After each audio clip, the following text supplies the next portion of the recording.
So hello everyone, my name is Taku Kumabe. I am a freelance photographer here in Toronto, Ontario, Canada, and Nikon Ambassador as well. Today I'm here to talk to you about capturing the first light, which is sunrise photography. For those of you who know me, you can know that this is something that's near and dear to my heart, as I love this early moment in the mornings, and it's one of my favorite times of the day to photograph. So I hope to share with you some inspirations, tips, and techniques that I hope you will find handy as well.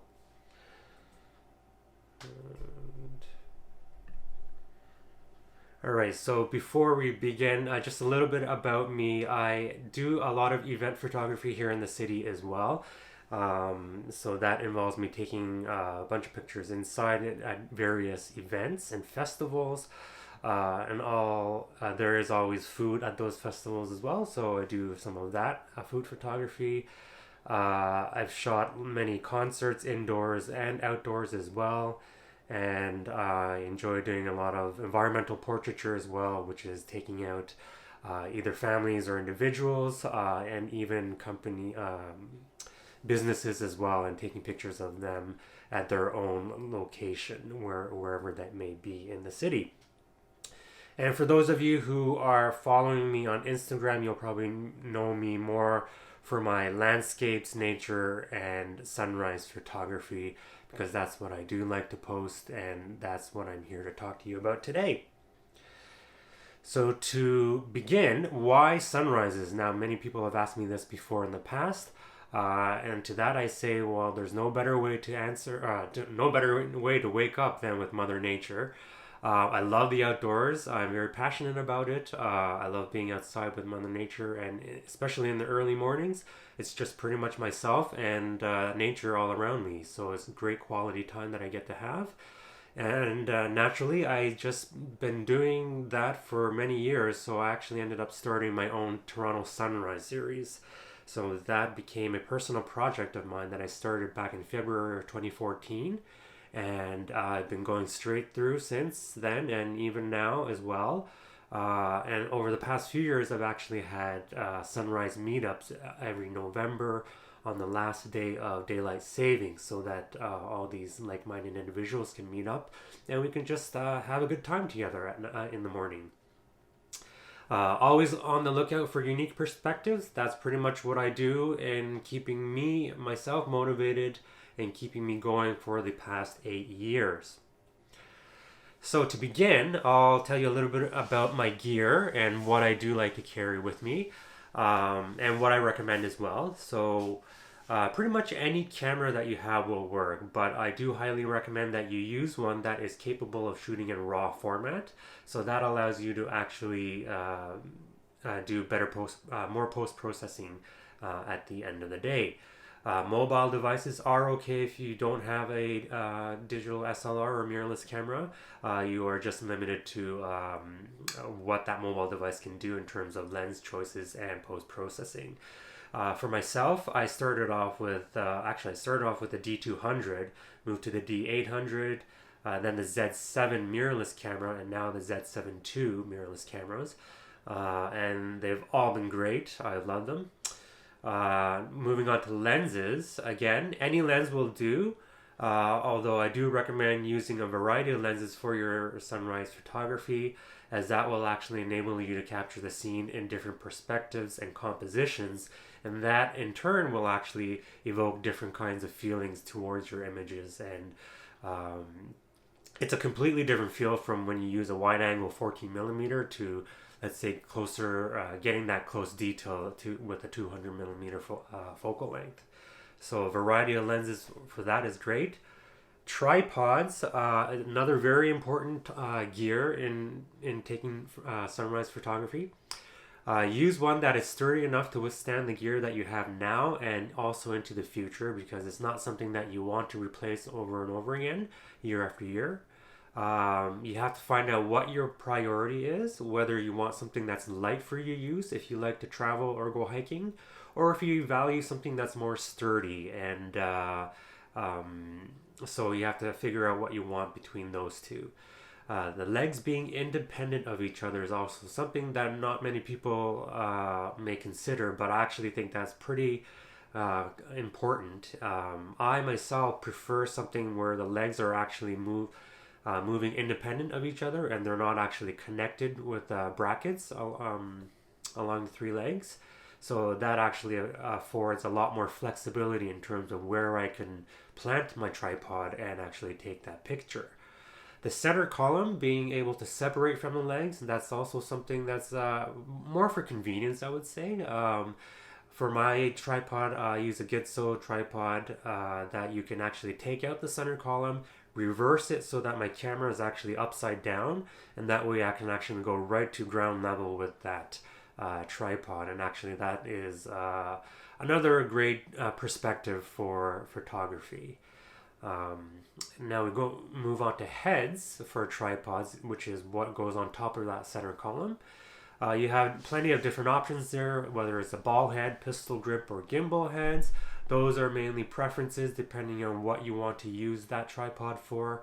I myself just have a standard Gitso ball head, but it's great. It's sturdy, and then you can twist the knobs really easily and quickly. You can actually unscrew that as well. So all those different options, various different price ranges. So I encourage you to actually research that and figure out what it is that you really want out of a tripod, and make use of that. All right, so going on to shutter releases. I started off with a cable release for my film camera. We no longer use those, but more common nowadays are the wireless remote controls that can connect directly to your cameras. Many Nikon cameras now have Wi-Fi capabilities, and as well, if you have a Wi-Fi and Bluetooth capability camera, you can also use SnapBridge, which is the app that is available on your mobile device, and you can actually use that to remote trigger your cameras. The great thing about that is you can actually use the whole screen of your mobile device as a viewfinder, so that actually comes in pretty handy. If you don't have any of those, you can still use the timer mode or the exposure delay mode to release that shutter. There's a slight difference between the two in that the timer mode actually sets the focal point and your exposure right when you set it, right when the shutter is released. And the exposure delay mode actually sets those two settings beforehand and just delays the actual exposure. So, moving on to filters now is actually another accessory for my camera that I use in terms of taking different types of photography, sunrise photography. Neutral density filters, they are basically a dark piece of glass that you put in front of your lens, and it allows you to basically make longer exposures during brighter conditions. And for polarizing filters, it basically reduces the reflections in the water and enriches the color of the skies as well. So in the picture example that I have on the left, you see that half of it is actually filled with my neutral density filter. On the right hand side, it's nicely exposed, whereas on the left hand side, where I didn't have a filter, you would actually totally overexpose the highlight areas because I've been doing such a long exposure on that. So that's the effect of a neutral density. The effects of a polarizer you can see on the two right pictures there. The middle picture there, you have the polarizer off, so you can't see what's through the water. And you can see on the right hand side, the picture there, the sky is much bluer, and you can actually see right through the water because the polarizer reduces the surface reflection of the surface reflection, so it allows you to see right through the water. Planning is very important, and what I do is actually pretty basic when I go looking for different places to shoot my sunrises. If you go to Google Maps and if you look at all the green spaces around Lake Ontario, that's pretty much all like park place in and around the city, and those are all great places to take sunrise pictures from. So I go look at my maps, see if I find a great location, maybe go to the sidewalk viewer, and you can actually go right through the park maybe in certain areas. And once you find a good location, I actually go there during the day to see if I can actually scout out possible compositions or if there's anything good that I can find for foreground or background elements. Um, and so that's how I find my locations there. Timing wise for sunrise, I always make sure to arrive at my location ready to shoot at least 30 minutes before sunrise. So if the sun were to rise above the horizon at 7 o'clock, I make sure to be there at 6:30, ready to shoot with the camera in hand. And why is that? Because well, that's when roughly 30, maybe even 45 minutes before sunrise, that's when the colors are most vibrant of that day, if you do get color that morning. And always stay after the sun rises, because you also get that early morning glow, the golden hour, that's very warm and soothing as well for your pictures, wherein the shadows are actually a lot longer because the sun is right at the horizon. So I always see people packing up as soon as the sun rises above the horizon, but I always make sure to stay for at least maybe another half hour or maybe an hour if I see some good picture opportunities there. Right, and if you are into different special events or maybe special alignments of your sun, let's say you want to take a sun at a specific location relative to landmark or buildings or whatnot, there are different apps that you can use, and these are the two that I use. It's the Photographer's Ephemeris and PhotoPills. Each of those are great apps to use in planning. They actually tell you where the sun will rise, and they tell you exactly where you need to stand to be able to get that picture that you want to plan for. So in this case, on the right hand side, I had the sun right at the tip of the CN Tower here in Toronto, and I think I used the Photographer's Ephemeris for that one. So both of them highly recommended to use any of those if you are not using them already. Seasons is also another thing I use. So make sure you basically go to the different parks at all 4 seasons, because each season has its own specialty. So the sun rises and sets at different locations throughout the year. So that means that the sun will be reflecting off the buildings and the landscape in front of you in different ways. So you actually see that landscape very differently whether you go in the springtime and if you go into the wintertime. So for this example here, I went to Humber Bay here during the summertime. I caught the nice water. I did a nice long exposure, so the water is nice and silky smooth, and you can see the tree line there. Came back again in the wintertime, and now it's a completely different scene with the frozen water in front of me, the lake fog out in the distance there, and all the snow covering the rocks along the sides. So winter provides a drastically different atmosphere, and during really, really cold temperatures, you get things like sun pillars, sun dogs, and lake fogs. Those are all great things to photograph. In the spring, summer, and autumn seasons, you get different wildflowers blooming in the parks, so that's actually a great thing to photograph as well, and into something great to actually incorporate in your sunrise photography. So I mentioned before my Toronto Sunrise series. It's basically photographing the sunrise along Lake Ontario wherever I get a chance to go to. Many people have asked me, how does one keep photographing the same thing over and over again for 8 years? Well, to me, it's something different every time I go, even if I go to the same parks over the past years. And I basically try and employ various techniques and, mindset. And I hope to share with you some of those from now on. Staying creative, and this is one thing that I always mention to many people, is be conscious of your surroundings. So what does that mean? It basically means be aware of what is around you at all given points in time. So whenever you go to a park, you may be superficially looking at the scene and saying, oh, that's a nice scene right there, and I might make for a great picture. But instead of doing that, actually be conscious of what is in that scene. So know exactly where that bench is located with respect to the shoreline, where that tree is located, where that bridge is located, and what makes for a good foreground and background. So once you start looking at those things when you go to these parks, you're going to actually think, oh man, these are also all great compositions that I can actually use for my next outing at sunrise. Look everywhere, not just in front of you. I mentioned this before, I believe, as well in my past presentations. But I always make it a point to look forward, look back, look up, and look down for various perspectives of the scene in front of you.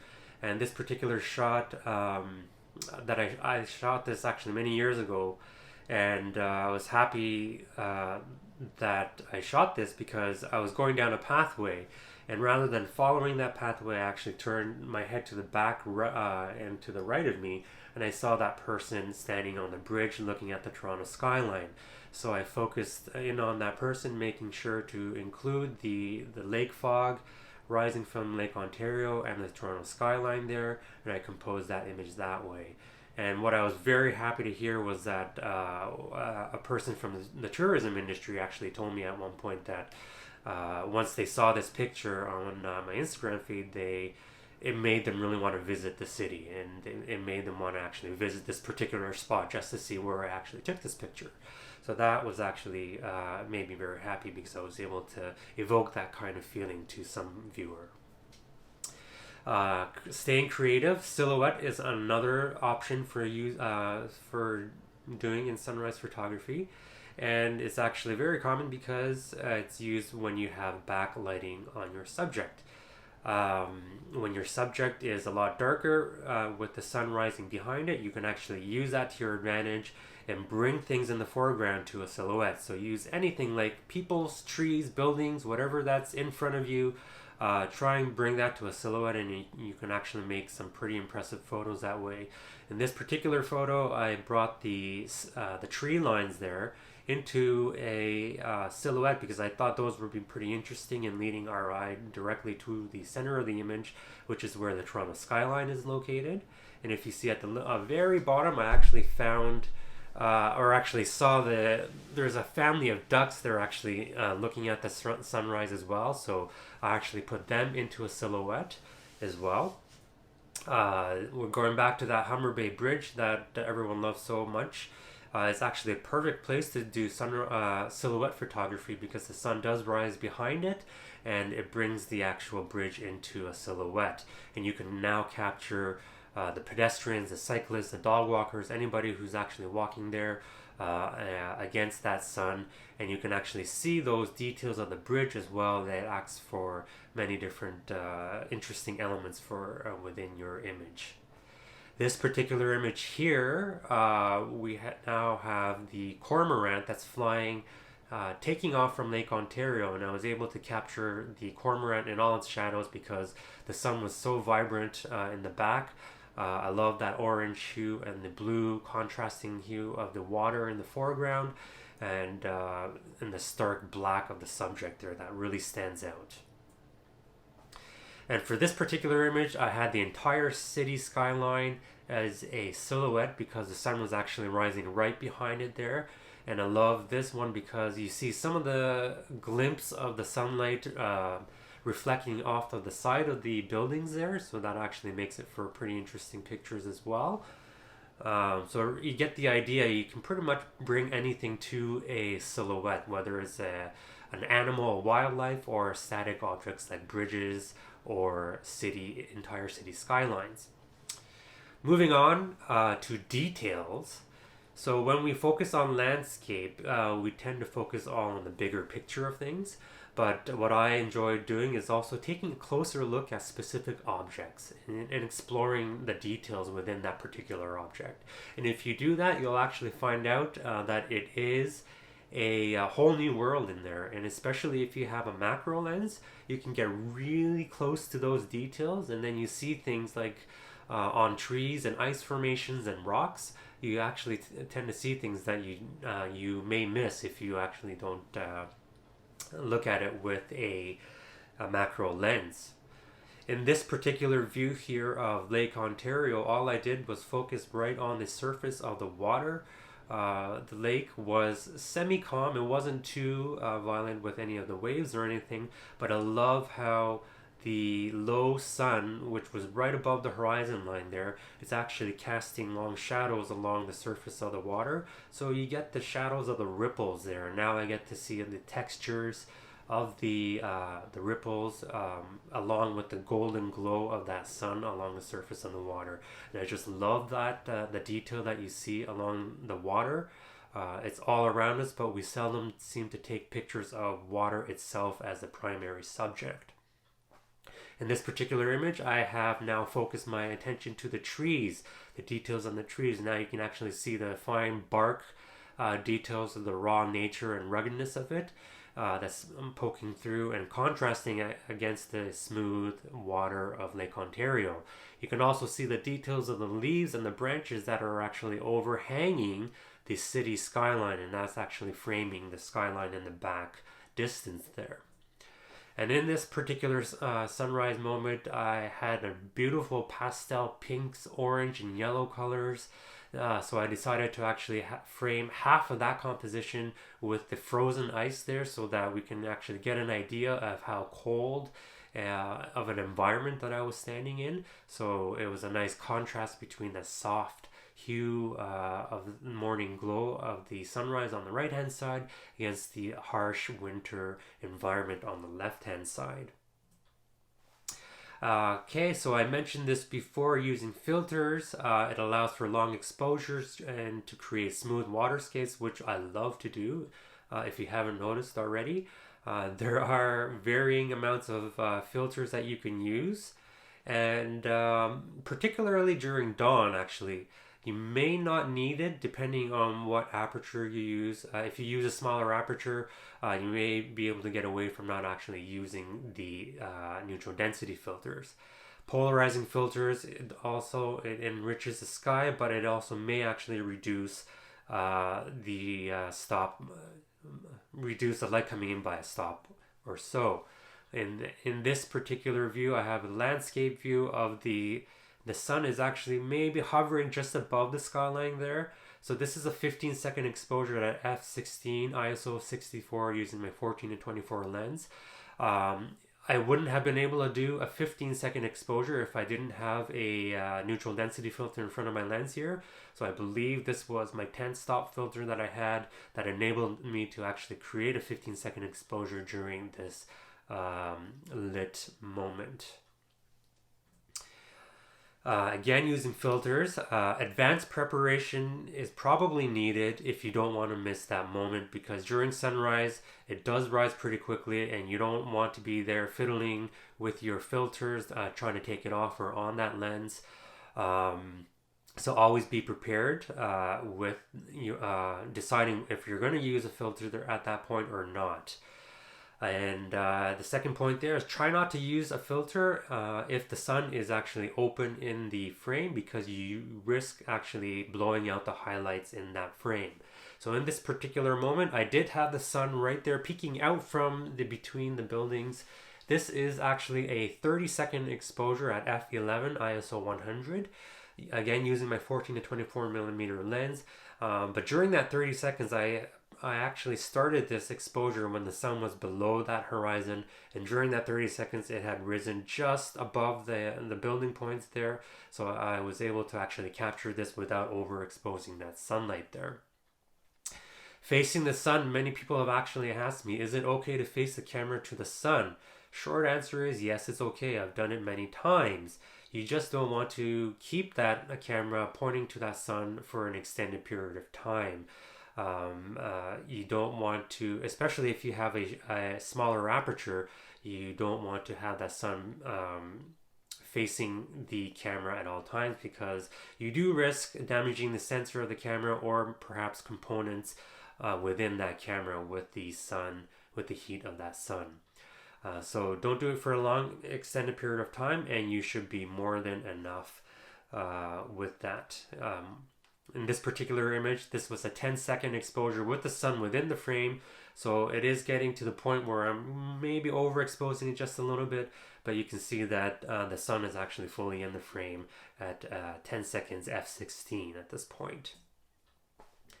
Shifting perspectives, I talked about this in my last Stay Inspired presentation, but this is something that's pretty much the easiest thing that you can do, and it makes one of the most dramatic differences, which is why I keep repeating it, because I feel like many people may not be doing it, even though it's one of the easiest things that we can do. Rather than putting our camera at eye level, which is what we instinctively do, think of doing it over our heads, mid-level maybe to our waist, or down below to the ground. So in this particular case here, I was looking at the ducts, but you can actually tell that we are looking down at the ducts from a higher level here. So it's a completely different perspective. And then if I were to actually go eye level to my subject matter, as in this case here with the dog in the front, it actually feels like I'm right there with the dog in that moment, and not like a little further away hovering above my subject matter. Two very different perspectives and feels to the image, all because I lowered my camera from eye level to waist level, or down right to the ground. All right. Creating a series. So this is something that we can always do to do more of a storytelling with our images. A series is basically a collection of the images which are linked together by a narrative. And what I enjoy doing is maybe taking a series of pictures based on the time of day, and you can also do it based on based on different seasons, like I mentioned before. So in this particular case here, I have a picture of a sunrise where the sun is below the horizon. You can see the dim glow of the sun right at the horizon, and everywhere else is pretty dark. Next picture, I've taken a picture where the sun is right at the horizon. You can see it peaking right above there, and the surroundings are a lot brighter now. The colors are richer and more vibrant, and actually they take on a very different color than when the sun was below the horizon. And the third picture in the series is a picture of the sun that's above the horizon, and I managed to get a runner silhouetted right in front of the sun at that point. So all these pictures, completely different feel and colors, but they're tied together between the time of day series that I chose to put them against. So series based on subject, which is basically what I've done with my Toronto Sunrise series.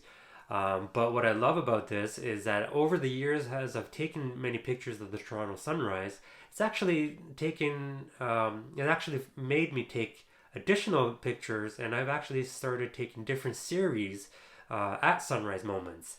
And each of these different series brings a different challenge on its own, and that's exactly what I love about these series, and this is exactly what I do continue to do with these series. Currently, I have about 9 different series or types of sunrise photos that I like to take. And I'll quickly introduce you to these. First one being birds in flight. I love taking these, and these are actually very challenging for those of you who've done it before, to be able to track that bird and keep it in focus in the sky. That alone is a challenge in itself, but what I enjoy doing is actually trying to take it with a meaningful background, something that's very interesting and something that actually gives context to where that subject is. So in this particular case, I managed to catch that seagull with the Toronto skyline in the background. So that's actually very tough to do, because you have to first find the seagull flying, and you have to be able to manage to get that with the Toronto skyline in the back. So challenging in itself, and I love to do that, and to challenge myself in doing things like that keeps me motivated as well. Next one, artistic impressions, is something that I actually love doing as well, where you drag the shutter for a moment in time, and that helps you illustrate the movement and the motion of the wings of the birds flying in front of you. So when you have a huge flock of cormorants in this case, I love to be able to actually take my camera maybe at a shutter speed about 1/8, 1/10 of a second, and I actually drag as I pan and follow the movement of the cormorants. And it helps to actually declutter the background to be able to help bring focus to my subject matter. The next one up here is minimalism, which is something that's also very interesting for me. It's something that I love to do as well. Gives you more, I guess, a calming sensation to me, something that's very peaceful. In this case, you actually focus on the subject in front of you, which in this particular case is the ducks and the birds. And I use the power of negative space to be able to bring focus right to my subject matter here. So, and everywhere else in the image around the ducks here, there's nothing that's distracting away from the actual focal point. And that's what I love about this. And then I actually compose the ducks so that it's on the bottom third of my picture using the rule of thirds there. Next type of series that I love doing is abstractions, and I have a fair amount of these. And similarly for this one, what you do is you drag the shutter and you pan the camera as well, but this all depends on where you drag that camera or pan that camera. Depending on where you pan it, you'll get different effects in that abstraction. So in this particular case here, we have a soft and soothing color palette with a hint of green and more earth tones in the middle there. That's given off by the rocks there and the waves crashing over the rocks. That's where that white comes in from. But in contrast, you have in this particular image, similar, it's an abstraction image that I love, but this time it's bold and beautiful. You get that bold color of the sunrise. This time it was a very vibrant sunrise. The colors are actually really strong there. I panned the camera, had the horizon right in the, sort of in the middle there, but I managed to get the bold colors and the reflection of those colors along a lake on the bottom as well. Another series that I love is the macro series, and this is you do need a macro lens for this in order to be able to capture that finer detail. So in this particular case, it's the morning dew that I caught on the flower petals there. That's accentuated by the sunlight shining in from the right hand side there. You're able to get so much of that detail and so much of that detail of the water and as well the flower as well. So it literally is a whole new world when you use macro lenses. So that's something I encourage everyone to use as well. And the Skyline picture series, well, I don't know about you, but you have to admit, I love the Toronto skyline. I actually think it's a great looking skyline. So I try and take the Toronto skyline in as many different ways as possible. And silhouetting that is another example of this series as well. So water, like I showed you before, it's all over the place, but we seldom use it as an actual subject matter for our pictures. So the next time you go out into water, whether you're by an ocean front or maybe a lake or just a river, try and focus your lens right on that camera, right on the water surface, and you'll be able to see the details of the ripples and the water and the surface and the reflection and maybe even the smaller bubbles that you might see there. And this is accentuated by the pink glow of the sunrise in the back, and it's contrasted by the blue hue of the water in the foreground. So I love doing stuff like that. And finally, self-portraits is something that I enjoy doing. Haven't done too many of these, but I enjoy doing these as well because it does bring context as to where I am in the picture, where I am taking my picture from, and it also gives it a scale as to where how big certain things are relative to where I'm standing. So putting yourself in the picture is another challenge. Finally, black and white is the last thing that I wanted to talk about. We see everything in color on a daily basis, so it's actually refreshing to see things in a different light, pun intended. It actually stirs up your creativity, and in terms of our cameras and for I believe Nikon mirrorless cameras and maybe the later DSLRs, we have this thing called picture control settings. On the right hand side, you can see the standard, neutral, vivid, monochrome settings. But on our mirrorless cameras, when you actually change it to monochrome setting, your viewfinder actually changes to black and white. So you don't actually see the color anymore, the distracting colors. Now you actually get to see the color, the texture, the lighting, and the shadows, and it actually improves how you see things, and it actually changes things a lot, which I actually will show you. You also get different options like sepias and other creative options, which can drastically change the way you see things. So in this particular case here, I have my viewfinder. I'm looking at the scene in color, but if I wanted to change things to black and white, all I do is go into my menu here, to photo shooting menu, set picture control, you'll see that I have my standard menu options here, but if I scroll down a little, you'll go to my creative picture controls where you have all your different creative options. But my favorite one is the monochrome. You change that and then you actually go back to your viewfinder, and now you see everything in black and white here, and it's completely different. You can actually appreciate the shadows and the light, where that light actually hits the subject matter. And you see here I have taken a picture in black and white. Now you can appreciate the different textures and the shadows, and here I'm just following that bird, and now you can see things completely in a different light. So it actually stirs up my creativity, and it makes me want to actually keep shooting wherever I am. And if you actually zoom in to the view at 100%, which is something that I like to do as well, to be able to see what I'm looking at in clearer detail, you do that, and then you can actually take a picture, and you'll be able to take a picture in a different by being able to see the details at 100% view. And similarly, if you want to go back to color mode, just go back into your picture control and set it back to auto or standard. And then you're back to the color mode.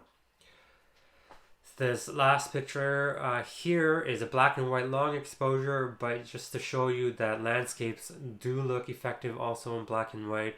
This was actually a very popular picture of mine that many people have liked and purchased as well, so I'm very thankful for that.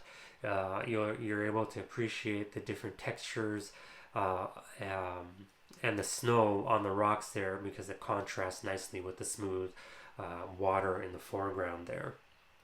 So all that is basically what I look towards when I'm taking sunrise photos, and I hope maybe even just one of those things that I hope that has inspired you, and perhaps maybe even you're thinking to yourself, maybe tomorrow I'll go out for a sunrise and try out some of these things.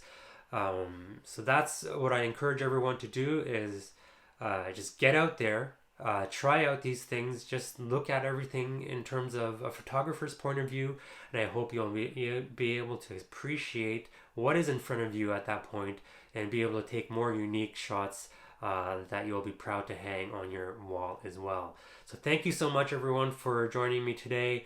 I hope I helped you in a little bit. Feel free to follow me on Instagram at SMAKU, and you can reach me anytime on my website as well. If you have any questions or comments, I'd be happy to help you with any of those as well. So thanks again, and I hope to see you again in the future. Bye bye.